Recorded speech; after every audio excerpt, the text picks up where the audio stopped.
자, 지난 강에 수업했던 것을 계속 이어서 이번 강에서는 조선후기 국학편, 실학자에 의해서 국학이 연구되기 시작으로 발전하기 시작을 하는데요. 국학이라는 대목은 크게 세 개로 조선후기는 이야기한다 그랬습니다. 자, 칠판을 보면서 이야기하도록 합시다. 자, 우리가 국학이라고 이야기를 하는 것은 우리나라 학문이란 의미를 띠는데 몇 개 분야가 등장한다 그랬냐면 세 개 분야가 등장한다 그랬습니다. 첫 번째 분야는 역사 분야가 등장하게 된다. 근데 이 역사 분야는 지난 시간에 수업을 했습니다. 지난 강의 수업을 했어요. 그 다음에 지리 분야가 등장하고 있었다. 근데 이 지리 분야는 조선 후기에는 국학에 들어가지만 일제시대는 국학에 들어가지 않는다 그랬습니다. 그 다음에 나오게 되는 게 국어 분야가 등장합니다. 그러면 이번 강에 대해서는 지리 분야를 들어가도록 하겠습니다. 자, 지리 분야라고 이야기를 하면서 동그라미 1번 역사 지리서가 나오는데 동국지리지가 등장합니다. 동국지리지는 조선후기 실학자였던 한백겸이가 저술했던 책이라고 이야기를 하는데 가번에 가다 보니까 부족국가 삼국 고려에 관한 내용을 3구분해서 썼던 지리서란 이야기예요. 그러지만 동그라미 나에 가다 보니까 당군조선에 관한 내용은 기록하지 않았다는 한계점도 가지고 있다.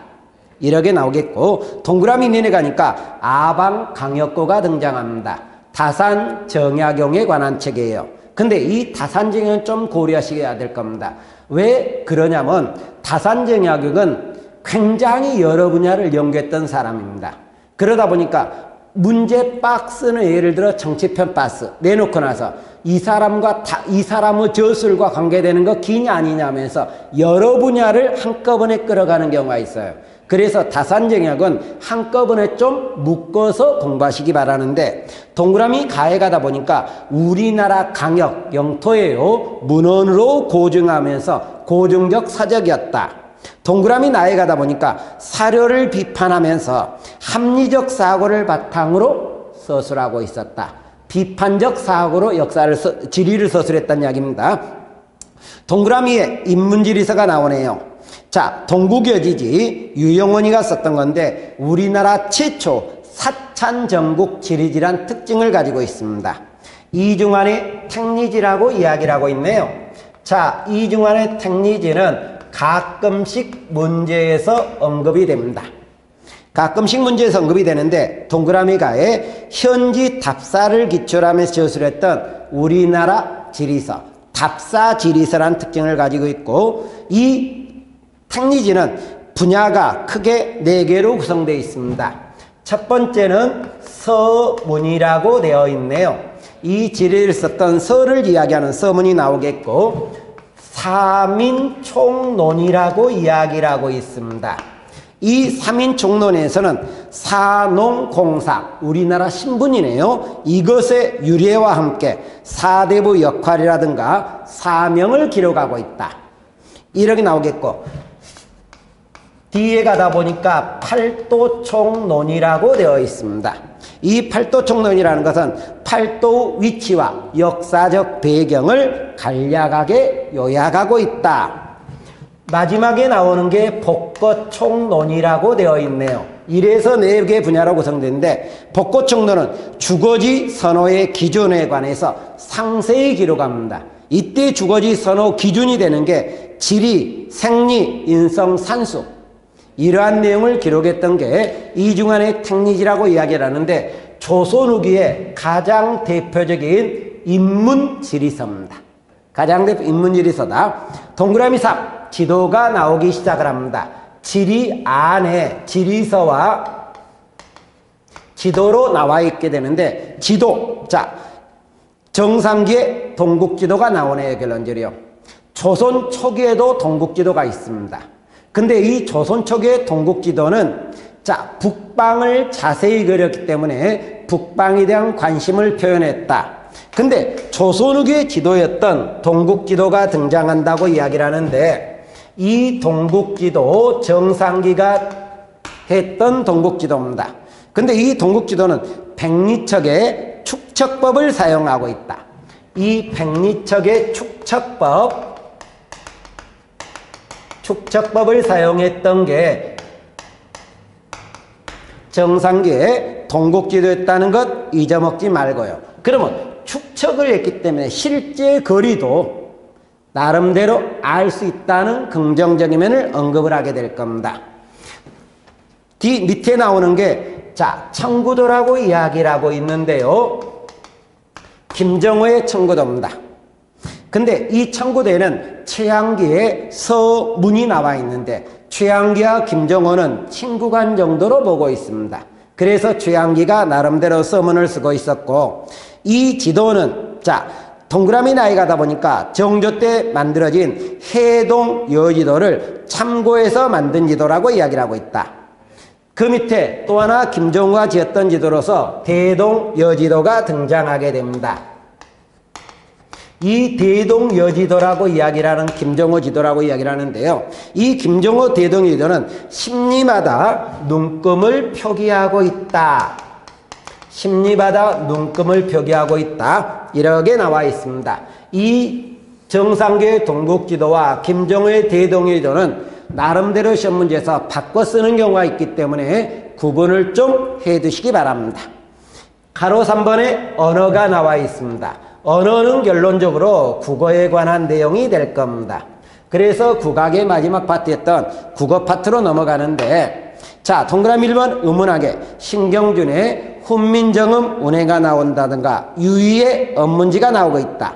근데 조금 신경을 쓸게, 자, 신경준의 훈민정음 운해는 지금 영주했던 조선후기 건데요. 가끔가다 조선 정기편에서 저술 내용으로 쓰는 결과가 나오게 됩니다. 그랬을 때는 혼동하지 않기를 바라겠고, 동그람 2 어휘수기입니다.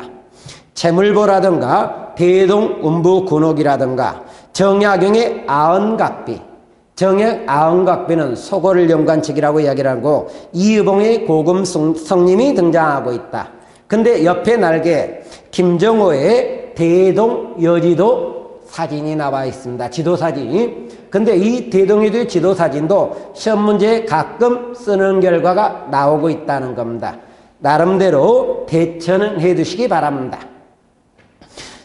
가로사의 백과사전유가 나오는데, 지복유설, 성호사설, 동북문헌비고, 청장관전서, 망기오람, 오주연문 장전상고, 이몽경제지들이 등장하는데 필요한 몇 가지만 보도록 합니다. 자, 두 번째, 이거성호사설. 천지, 만물, 인사, 경사, 시문으로 되어 있는 기술학 백과서적이라고 이야기를 하겠고, 동국문헌비고는 한국학 백과서적입니다. 청장관전서가 등장하게 되는데, 이 청장관전서는 영조와 정조 시기에 우리나라 문화가 무지하게 발달하게 되는 거예요, 결론적으로. 이 발달했던 성과를 반영해서 저술했던 거라고 우리가 추정을 하게 됩니다. 이렇게 되겠고, 망기요락, 정치에 참고가 될 것을 기록하고 있었다. 오주연문 장전상고가 등장하는데 1417개 항목으로 내용을 변증설 형식을 취하게 되면서 고증학적인 방법으로 해설하고 있었다. 이쪽을 신경을 쓰시면 될 겁니다. 이게 우리가 말했던 백과서적에 관한 내용이었다. 제3절에 가면서 과학기술을 발달하고 하면서 서양 문물의 수용에 관한 내용이 언급이 되어 있습니다. 그러면 우리가 조선후기 때 서양 문물이 수용되면서 발달 후기에 과학기술이 발달하는데, 조선후기에 과학기술이 발달한 배경으로 동그라미 1번에 가다 보니까 우리나라 전통적 과학기술을 계승하겠고, 2번에 가니까 중국 과학을 통해서 서양 문물이 우리나라 들어오는 거예요. 그러니까 우리나라 것과 서양 것이 융합이 돼서 과학기술은 후기에 발달하고 있는가 보다, 이렇게 설정을 하기 시작을 할 겁니다. 그러면서 가로 2번에 서양 문물이 우리나라에 수용되는 배경이라고 이야기를 하는데, 그러면 서양 문물은 어떻게 수용되느냐? 그러면 수용되는 과정은 우리나라 사신이 중국으로 넘어갑니다. 중국으로 넘어가면서 사신이 우리나라에 전래한 결과가 등장하고 있었다. 그것을 우리나라 누가 공부한다? 실학자가 공부한다는 내용이 되겠고, 그 다음에 동그라미 이 3번에 가다 보니까 서양인이 우리나라에 표류한 경우가 등장하고 있었다. 배가 난파되는 과정에 우리나라에 왔던 경우다. 그러니까 이것은 간접적인 전래 방법을 취하겠고, 이것은 직접적인 전래 방법을 취하고 있어요. 두 가지 방법으로 넘어가는데, 그러면 간접적인 전래했던 사신에 의해서 전래되는 방법, 그 내용을 보다 보니까 이광정이라는 사람이 나오게 되는데, 이광정이라는 사람은 고려망국전도를 전래한다고 되어 있습니다. 고려망국전도를 전래하고 있었다. 이 고려망국전도를 전래한다고 이야기를 하게 되고 있었고, 근데 이게 세계지도예요, 결론적으로. 이 세계지도다 보니까 나름대로 세계관을 확대하는 데 커다란 영향을 주게 될 겁니다. 또 한 사람으로 나오게 되는 게 정두원이 나오게 됩니다. 정두원은 화포, 천리경, 자명종 등을 우리나라 전래시키고 있었다. 이렇게 나오겠고, 이러한 전래를 가지고 우리나라 실학자들이 그것을 공부하기 시작을 하는데, 실학자도 동그라미 기억에 가다 보니까 성호학파라든가 북학파라 이야기라는 내용의 동그라미 기억이 나오겠고, 동그라미 위에는 다수학파, 그러니까 성호학파, 북학파 쪽과 다수학파는 어떤 차이가 나오느냐. 그러면 성호학파, 북학파들은 서양 문화에 대해서 나름대로 관심이 무지하게 많았다는 겁니다. 그리고 여기 나머지 다수학파도 서양에 대해서 관심은 많습니다. 둘 다 가는데, 서양의 종교였던 천주교에 대해서는 어떻게 되느냐. 자, 북학파나 성호학파도 천주교에 대해서도 관심을 갖습니다. 근데 다수 쪽에 대해서는, 천주교에 대해서는 부정적 시각이 꽤 많았다. 이렇게 구분되고 있겠고, 동그라미 2번에 가니까 서양인이 직접적으로 우리나라 표류하면서 나오고 있었다. 이렇게 될 때 여기에서 몇 사람이 나오냐면 두 사람이 등장합니다. 먼저 나오게 되는 게 벨테브레이라고 되어 있고, 벨테브레락에도 관계는 없습니다만은 또 한 사람 뒤에 나오는 사람이 하멜이라고 되어 있어요. 근데 이 벨테브레 하멜이라고 한 사람은 우리나라에 와서 화포를 제작한 데 크게 기여했어요. 근데 여기서 시험 문제거리가 됐던 거, 진짜 불편한 시험 문제거리가 된 게 뭐냐. 이 벨테브레이가 우리나라 들어올 때가 언제였다? 인조 때였다는 거고, 하멜이 우리나라 들어올 때가 언제였다? 효종이었다는 거. 이 인조와 효종 때 들어왔다는, 이 사람이 들어왔다는 걸 구분하는 게 시험 문제거리입니다.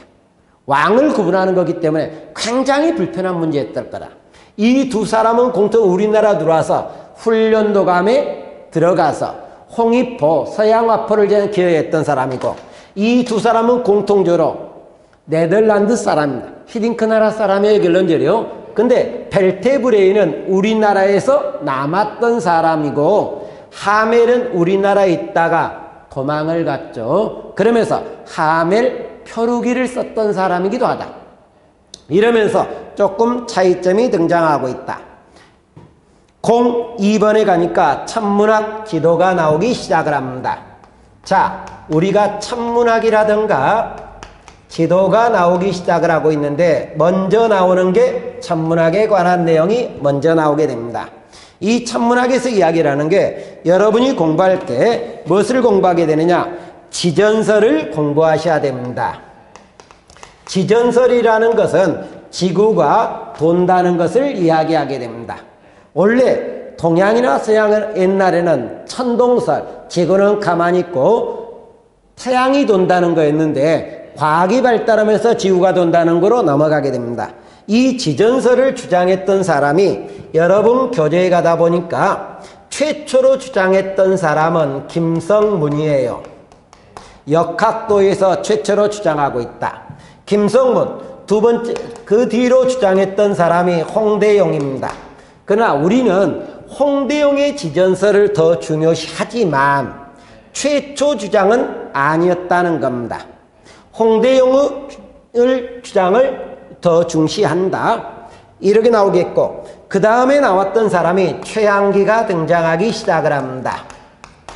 최양기가 등장하고 있는데 잠깐 다시 가서, 김성문은 우리나라 최초로 역학도에서 지전설을 주장했고, 홍대영은 담원서에서 주장하는데, 홍대영의 지전설은 시험 문제 꽤 나오는데 날개 쪽에 사진이 하나가 있을 겁니다. 혼천의라는 사진이 있어요. 이것도 지전설을 이야기하고, 지전설의 의미는 성리학적 세계관을 비판한다 또는 세계관을 확대한다, 그런 사진을 내는 경우도 있고, 옆에 날개 지전설에 사료가 등장하기 시작을 합니다. 지전설에 사료가 나오게 되는데 그 사료로 시험 문제를 내는 경우도 있어요.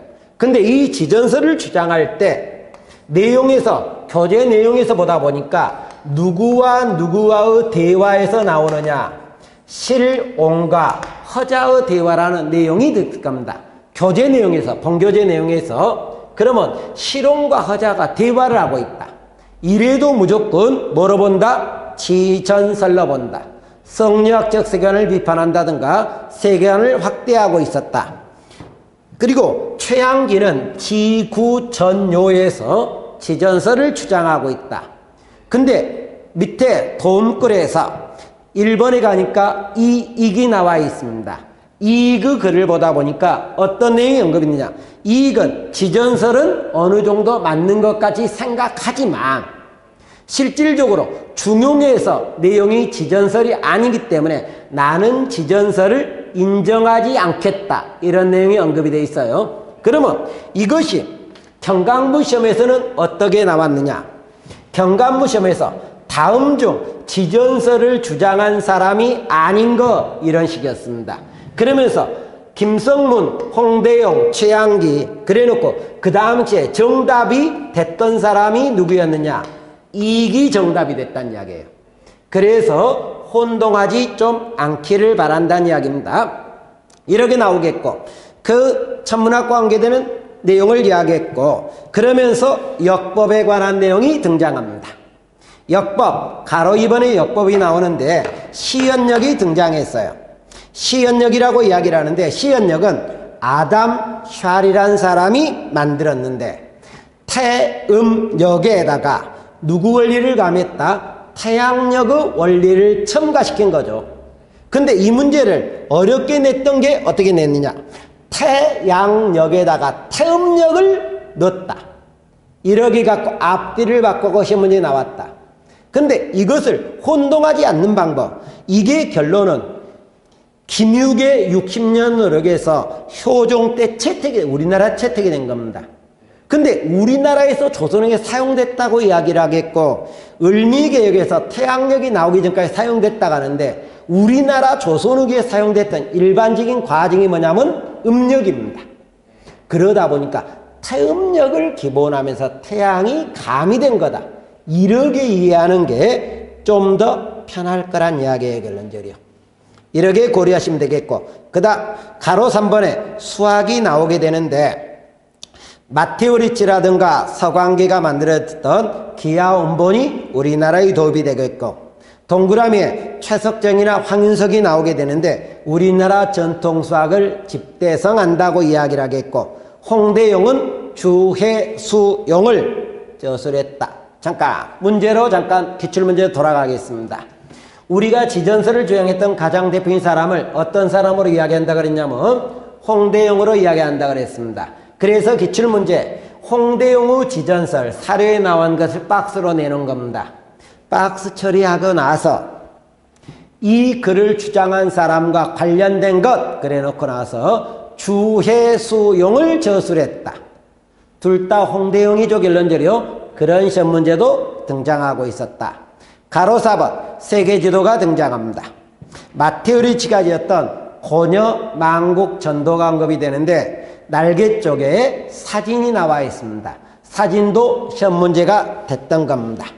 근데 이 고려만국 전도도 성리학적 세계관을 비판한다든가 세계관을 확대하는 데 기여했다. 잠깐, 성리학적 세계관을 비판하고 세계관을 확대하는 데 기여했던 것이 지전설과 고려 망국 전도가 있다. 그 외에 하나 더 있다고 이야기를 하면 여기는 안 써져 있는데요. 직방외기라는 게 더 있다. 직방외기라는 게 더 있다. 이렇게 고려하시면 될 겁니다. 동그라미 4. 의학의 발달과 기술학의 발달하고 이야기를 하는데 앞으로 가서 칠판을 지우고 수업하도록 하겠습니다. 의학과 기술학의 발달이라고 이야기를 하는데 그러면 우리나라 의학이 실학자가 등장하게 되면서 어느 정도 발달했다고 이야기를 하는 의학의 발달이 등장한다든가 기술의 발달이 등장하고 있네요. 자, 그러면 의학의 발달 배경.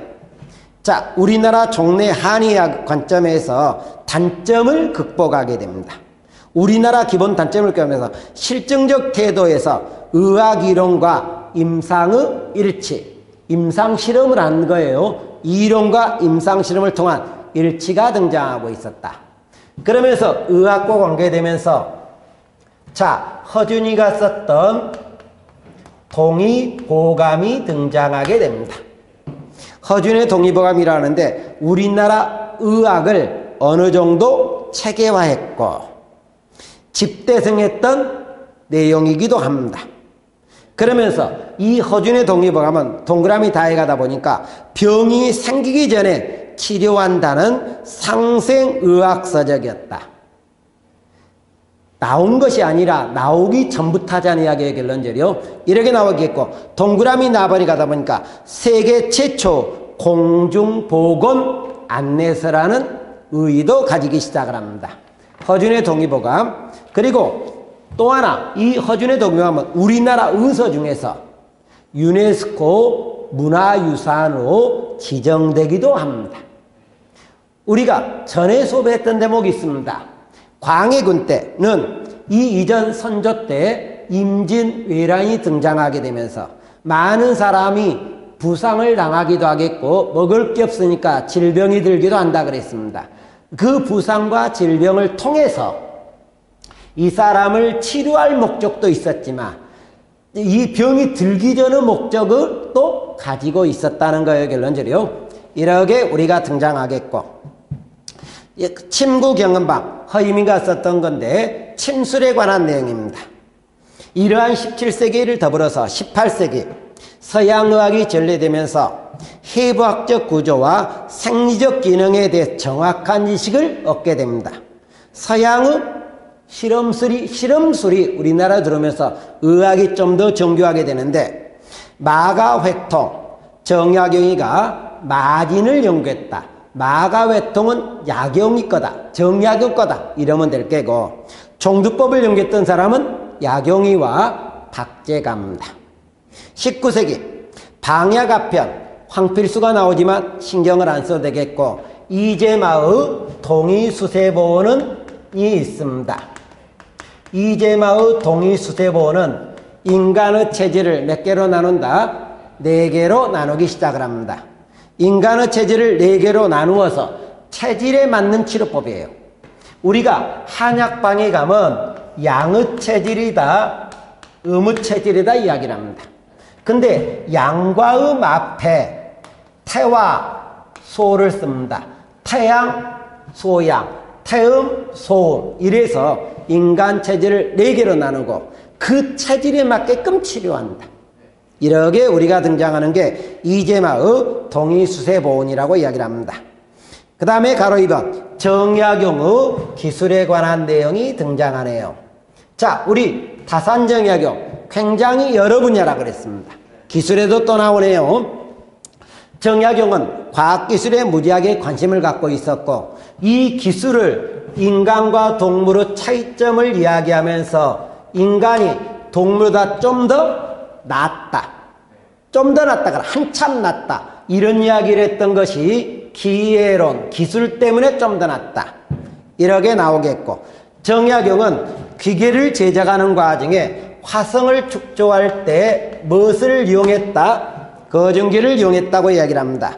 이 거중기는 테렌즈가 썼던 기기도설의 영향을 받아서 거중기를 만들겠고, 밑에 사진이 나와 있어요. 이게 돌을 이용했던 거중기라고 이야기를 하는데, 이 거중기를 이용하면서 인력이나 공사비를 굉장히 줄이고 있었다, 이렇게 나오겠고, 또 그 야경이는 유형거도 만드는데, 유형거는 화성을 축조할 때 이용했던 수레가 되겠습니다.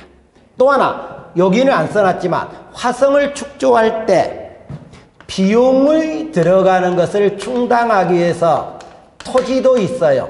그 토지를 대유둔전이라고 이야기를 한다.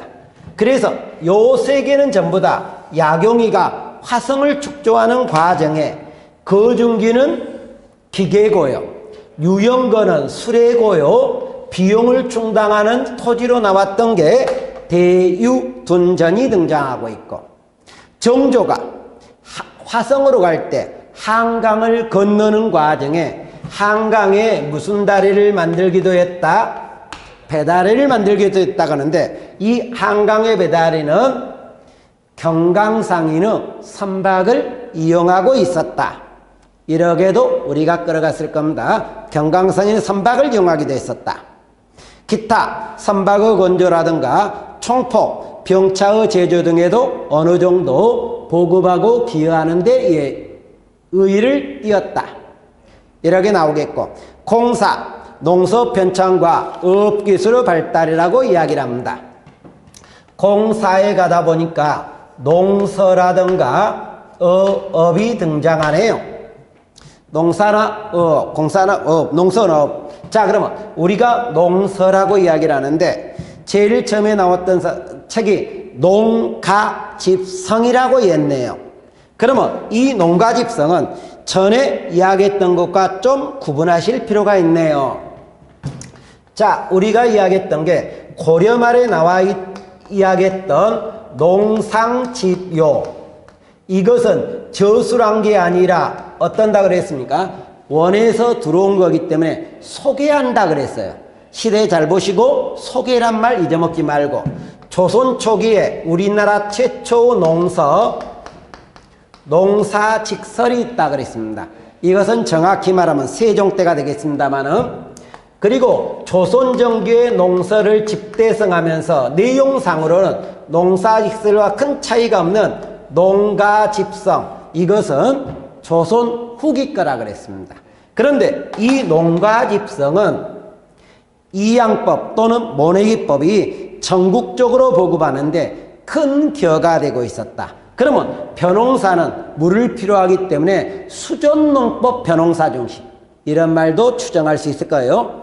그 외에는 책하고 저자 정도만 보시면 될 겁니다. 박세당의 색경이라든가 홍만선의 산림경제, 정상계의 농포문답, 서호수의 해동농서, 박지원의 관홍서초, 서유구의 이몽경제지가 되는데, 서유구의 이몽경제지는 농업백과서적입니다. 농업백과서적으로 이야기를 하고 있다. 가로 2번에 업이 등장하게 됩니다. 이 업과 관계되면서 의사를 설치하는 업법이 등장한다든가, 어망의 제너는 면사로 사용하고 있었다. 그러면서 17세기 전라도 지방에서 김양식이 개발되고 있었고, 전라도 김양식이 사용되고 있었고요. 18세기 반에 냉장선이 보급이 되고 있었다. 그러면 냉장선이 보급이다. 냉장을 한다. 그러면 의류와 관계되니까 의류의 유통에 커다란 기여를 했을 거란 이야기 안 하고 있어요. 그리고 자산어보가 등장하게 되는데, 천주교 박해와 관련되는 겁니다. 이 자산어보는 정약전이가 흑산도 지방에서 155종의 어류를 연구했다고 이야기를 하는데, 이 정약전과 관련되는 게 우리가 천주교 박해에서 신유 박해 때 많은 실학자들이 죽지만 야경이는 강진의 유배를 간다 그랬고, 약전이는 흑산도로 유배를 간다 그랬어요. 강진의 유배를 갔던 야경이는 저술활동을 하는 과정에 여유당전소 500여 권, 강진에 가면 다산초당이 있기도 합니다만 정약전은 흑산도에서 자산어보를 저술하고 있었다. 신유박혀와 관련되는 내용입니다. 이러면서 우리가 등장하고 문학과 예술의 새 경향이라고 이야기를 하게 됩니다. 자, 그러면 이 문학과 예술의 새 경향이라고 이야기를 하게 되는데 이 대목은 교재보다는 그냥 한꺼번에 묶어서 수업하는 방법으로 넘어가도록 하겠습니다. 이것은 어디를 이야기하느냐? 조선후기는 서민문화라는 이야기예요.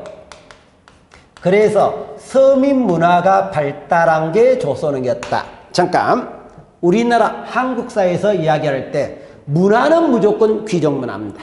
양반문화입니다. 서민문화가 없진 않지만 중요하지 않기 때문에 주류는 아닙니다. 근데 우리나라에서 서민문화가 주류였을 때는 조선후기 편 한 편이다. 이렇게 보시면 될 거예요. 그러면 이 서민문화인데 우리가 문화생활 누리기 위해서는 뭐가 있어야 가능하느냐? 경제력이 있어야 가능하게 됩니다. 그러다 보니까 이 서민문화가 나오기 위해서는 서민경제가 발전해야 되는데 이 서민경제는 조선후기 경제편에서 농업, 상업, 수공업, 대묘, 화폐, 광산 여러 가지를 통해서 서민경제가 발달하는 배경을 설명했습니다. 그러면 이 서민경제가 발달하다 보니까 서민들이 어디서 교육을 받느냐? 서당에서 교육을 받게 되면서 서민의식이 성장하더란 이야기예요. 그러면서 서민문화를 만들어내고 있었다. 이 서민문화와 관계되면서 나오는 내용을 보면은 서민이 창작에 참여하게 됩니다. 서민이 창작에도 참여하고 있었다. 그러면서 이 서민이 창작활동을 하는 과정에 사용했던 글은 서민의 한글을 사용하기 시작을 합니다. 이러면서 분야로서 한글 소설이 등장하고 있었다. 한글 소설 춘향전, 심청전, 장화홍련전, 홍길동전 이런 것들은 한글 소설이 등장하는데 소설에서 보면은 서민이 주인공입니다.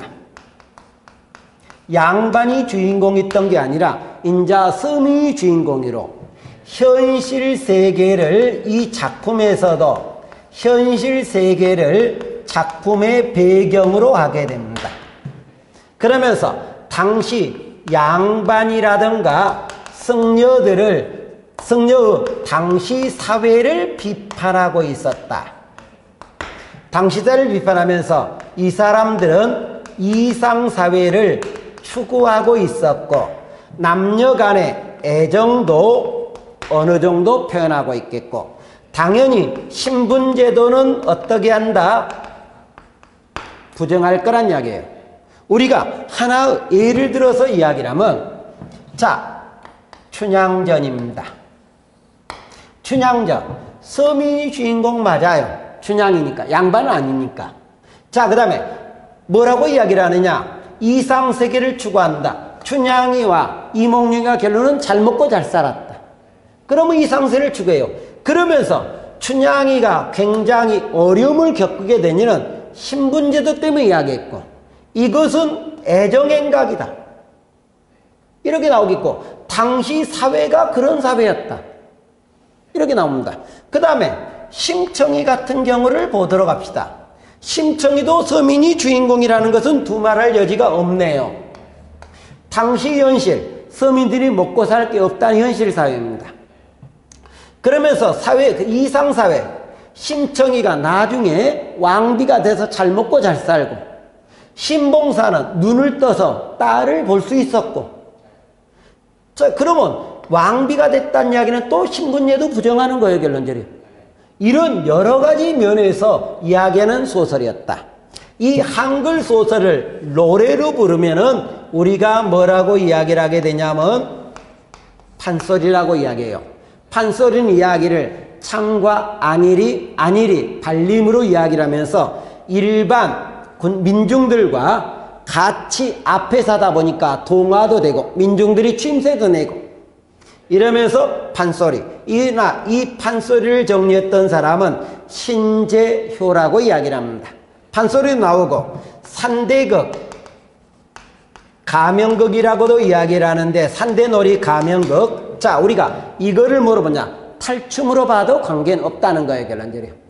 탈춤으로 봐도 없다. 그런데 이 서민들이 작품 활동하는 과정에 어떤 형태가 등장하느냐? 교육을 받지 못했다는 이야기예요. 그러다 보니까 격식을 써서 어떻게 된다? 벗어나는 결과가 등장합니다. 그래서 격식을 벗어나는 내용의 사설 시조도 등장하고 있었다. 초장, 중장, 종장에서 한 장이나 두 장들이 길어지는 사설 시조도 우리가 등장하고 있었다. 이렇게도 나오겠고, 이 서민이 작품 활동하는 과정에 중인들이 작품 활동도 참여하면서 서민도 있지만 동아리도 만듭니다. 시사도 조직을 하기 시작을 합니다. 시사도 조직을 하고 있었다. 이렇게 우리가 나오겠고, 서민들이 작품 활동하는 과정에 그림도 그리게 됩니다. 그 서민들이 그렸던 그림 우리가 뭐라고 하냐면 민화라고 부르고 있다. 민화라는 서민들의 그림도 등장하고 있었다. 이렇게 우리가 나오는데, 이 민화는 자, 일반 서민들이 자주 보는 것으로서 작품에서 우리가 민화를 보면 대표적인 그림이 까치와 호랑이도 옵니다. 또는 운용도라고 이야기를 하는데 색채는 무지하게 화려하고 있어요. 그리고 이 민화 작품은 광통교 다리 밑에서 굉장히 많이 판매되기도 했었고, 집안에 꾸미는 장식용으로 꾸미면서 비치하는 용도로도 사용했던 거라고 이야기를 합니다. 이러면서 나오기도 하고 있었다. 이것이 우리가 말했던 서민 문화에 관계되는 내용이고, 서민들의 청구형은 해동가요들이 또 있습니다. 여기서 혼동할 거야. 여기 서민 문화를 제가 이야기하고 있는 안인데, 이 안에 들어있는 것 중에 서민 문화가 아닌 게 있다는 겁니다. 서민 문화가 아닌 게 있는데 그게 뭐라고 이야기를 하게 되느냐? 그러면 정약용의 한시가 있습니다. 정약용의 한시로 애절양이라는 게 있어요. 이것은 서민문화 아니다.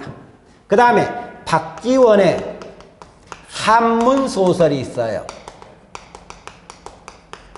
이것 서민문화 아니다. 그 다음에 서예편에서 나오는 게 이광사의 동국진체라든가 김정희의 추사체, 이것 서민문화 아니고, 또 하나는 애매한 게 있어요. 애매한 게 뭐냐? 청화백자라는 게 있습니다. 청화백자, 철사백자, 진사백자는 좀 이것은 애매합니다. 왜 애매하다고 이야기를 하냐면 백자 자체는 뭐다? 양반가예요. 근데 청화백자도 기본적으로 양반건데 서민, 돈 많은 서민은 사용한다는 거예요. 그래서 이 청화백자 애매하다. 자, 그러면 여기에서 서민문화 내용을 이야기했는데 여러분 교재를 보면서 확인하는 방법으로 잠깐 들어가도록 하겠습니다.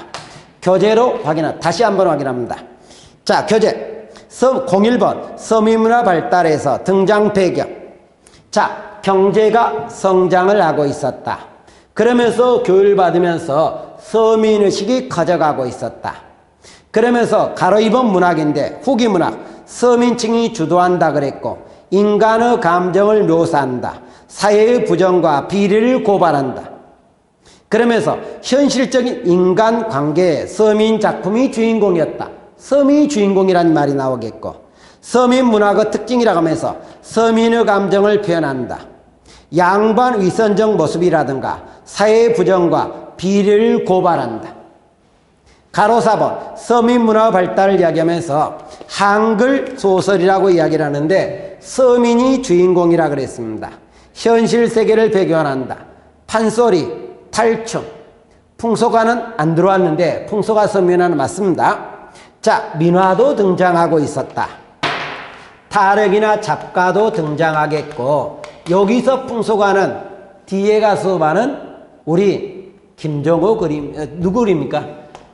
김홍도 그림을 이야기하고 있어요. 그렇게 보고, 판소리나 감행극, 판소리 특징, 감정을 속직하게 표현하고 있었고, 관중들과 동화시키는 내용이었고, 판소리 6마당 등장하고, 신재호가 정리했다 그랬고요. 감형극에서 지배층과 승려의 부패라든가 위선을 풍자하는 과정에 탈놀이, 산대놀이가 등장하고 있었고, 03번 한글 소설과 사설 시조가 나오는데, 한글 소설 홍길동, 춘향, 사시남정기, 장하옥년전, 그 다음에 사설 시조, 격식에 벗어난 사설 시조가 등장하고 있었다. 시조집으로 청구영연과 해동가요가 등장하기 시작을 합니다. 청구영연, 해동가요 나오게 되겠고, 한문학의 변화, 잠깐 여기 한문학 변화에서 정약용, 애절양, 서민문화 아니라 그랬습니다. 박지원의 한문소설 서민문화 아니라 그랬습니다. 박지원은 문체혁신을 시도했지만 서민문화 아니다. 그 다음에 시사, 시를 쓰는 동아리 집단 시사인데 중인들이 중심을 띄는데 이거 서민문화 맞습니다. 풍자신의 김삿갓과 정수동이 등장하게 되겠고요. 다 04번 진경산수화가 등장하고 있습니다. 이 진경산수화라고 이야기를 하게 되는데, 자, 진경산수화는 다음 시간에 배는 방법으로 넘어가도록 하는데, 잠깐 다음 시간으로 넘어가기 전에, 자, 이번 강의에서 이야기했던 거 어느 정도 설명하는 방법으로 들어가도록 하겠습니다. 자, 그러면 이번 강의에서 이야기했던 것이 어떤 것들이 등장하고 있느냐. 자, 이번 강의에서 이야기했던 것, 이번 강의에서는 제일로 중요한 게 이쪽에 지금 써져 있는 서민문화를 꼭 머릿속에 넣어두시기 바랍니다. 서민문화는 포괄적으로 내는 거예요. 근데 서민문화로 이야기하는 과정에 지금 중요한 서민문화가 아니었던 게 몇 가지가 있다 그랬습니다. 야경이 한식, 그 다음에 박지원의 한문 소설이 등장한다 그랬어요. 그 다음에 서예로서 이광사의 동국진체라든가 추사 김정희의 추사체, 이것은 서민문화가 아니라 그랬고요. 그 다음에 농서를 이야기하는 과정에 자, 앞으로 가서 잠깐 다시 한번 보도록 합시다.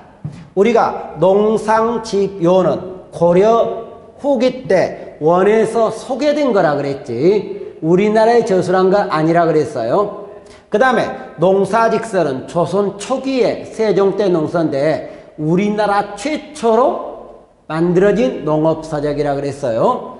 그 다음에 농가집성은 조선 전기의 농서 몇 개를 집약해서 만든 거고, 이양법을 전국적으로 보급되는 데 기했던 농서라 그랬던 것, 잊어먹지 마시라 그랬고, 그 다음에 우리가 봐둬야 될 게 지전설이 등장한다 그랬습니다.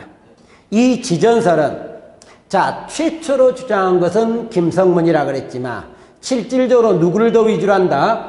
홍대영을 더 위주로 한다 그랬습니다. 그래서 김성문, 홍대영, 최양기가 지전설을 주장하고 있었다. 그러나 경간부 시험에서는, 경찰 간부 시험에서는 이익은 지전설을 주장하지 않았다. 근데 지전설의 의미가 성리학적 세계관을 비판한다든가 세계관을 확대하는 데 기여한다 그랬는데, 이 세계관 확대에 기여했던 또 하나가 뭐가 있다? 곤여망국 전도가 있고, 교재는 쓰진 않았지만 직방외기도 있다고 이야기를 했습니다. 무지하게 골짜기 문제로, 그리고 지도 문제에서 나왔던 거로 정상규 동국지도와 김종호의 대동여의도를 구분하시라고 그랬습니다. 정상규 동국지도는 백리척의 축척법을 사용하고 있었고, 김종호의 대동여의도는 심리마다 눈금을 표기한다 그랬고, 대동여의도 옆에 지도가 있었죠. 이 지도를 가지고도 물어보는 문제도 있었다는 겁니다. 고려하시면 되겠고, 그러면 다음 강에서 이야기하고 있는 것은 진경산수화라고 이야기를 조선 후기의 그림을 이야기하는데, 조선 전기 그림부터 한번 쭉쭉 끌어가면서 연결하면서 그림과 특징들이 어떤 것들이 있었느냐 확인하면서 수업을 하도록 하겠습니다. 이번 강 여기서 수고하셨습니다.